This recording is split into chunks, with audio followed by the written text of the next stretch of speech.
గజం భూమి 13,500 రూపాయలతో 151 గజాల భూమి 20 లక్షలు మాత్రమే. ప్రశాంత్ కిషోర్ పార్టీ మార్చారా? వైఎస్ జగన్ కు హ్యాండ్ ఇచ్చారా? వైసీపీ రహస్యాలన్నీ గుప్పెట్లో పెట్టుకున్న ప్రశాంత్ కిషోర్ ఇప్పుడు టీడీపీ అధినేత చంద్రబాబుతో ఎందుకు భేటీ అయ్యారు? ఏపీ రాజకీయాల్లో ఇప్పుడు ఇది బ్లాస్టింగ్ న్యూస్ అయింది. ఎన్నికలకు మరో 4 నెలలు కూడా టైం లేదు. ఈ టైంలో ఐపాక్ చీఫ్ ప్రశాంత్ కిషోర్ చంద్రబాబు గూటిలో కనిపించడం అందరినీ షాక్కు గురిచేసింది.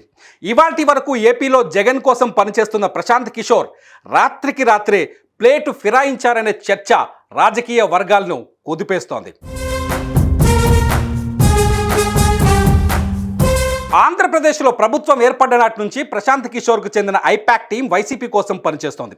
తాజాగా జరుగుతున్న వైసీపీ అభ్యర్థుల మార్పు వెనుక కూడా ఐపాక్ చేసిన సర్వేలు, ఐపాక్ ఇచ్చిన సలహాలు, సూచనలు ఉన్నాయి. ఇటు టీడీపీకి రాబిన్ శర్మ వ్యూహకర్తగా పనిచేస్తున్నారు.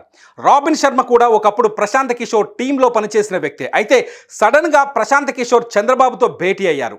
ప్రశాంత్ కిషోర్తో పాటు రాబిన్ శర్మ కూడా ఉన్నారు. దీంతో ఏపీలో ఒక్కసారిగా రాజకీయ దుమారం చెలరేగిందని చెప్పాలి.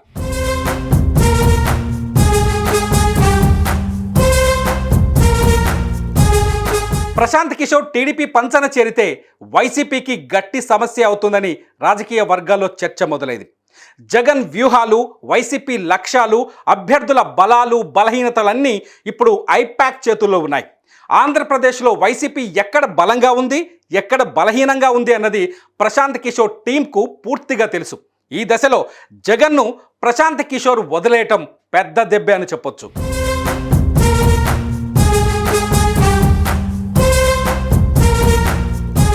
2 నెలల క్రితం ఆంధ్రప్రదేశ్లో జరుగుతున్న సంక్షేమ పథకాలపైన ప్రశాంత్ కిషోర్ కొన్ని కీలకమైన వ్యాఖ్యలు చేశారు. పరిపాలనలో సంక్షేమం ఒక్కటే సరిపోదని, సమాంతరంగా అభివృద్ధి కూడా జరగాలని ప్రశాంత్ కిషోర్ వ్యాఖ్యలు చేశారు. అంతేకాదు తన వ్యాఖ్యలకు ఉదాహరణగా ఆంధ్రప్రదేశ్ను చూపించారు. ప్రశాంత్ కిషోర్ వ్యాఖ్యలు వెలుగులోకి వచ్చిన రోజే ఏపీపై అతని అభిప్రాయం మారిపోయిందనే చర్చ జరిగింది. ఇవాళ ఏకంగా చంద్రబాబుతో ఆయన భేటీ అవ్వడంతో ప్రశాంత్ కిషోర్ ఏపీలో పార్టీ మార్చారనే చర్చకు తెరలేసింది.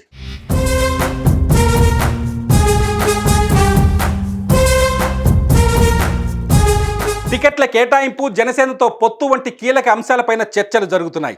ఎన్నికలకు ముందే సోషల్ మీడియాను బలోపేతం చేయాలని టీడీపీ భావిస్తోంది. ఆ చర్చల నేపథ్యంలోనే ప్రశాంత్ కిషోర్తో ఇవాళ భేటీ జరిగినట్టు తెలుస్తోంది.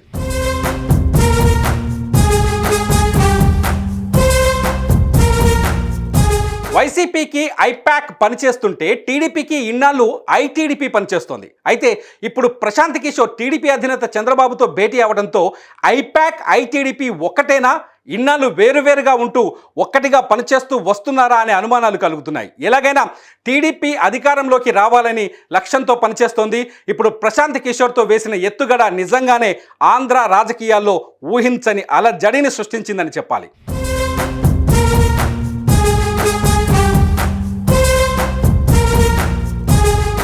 ఇంతకీ ప్రశాంత్ కిషోర్ భేటీలో ఏం జరగబోతోంది?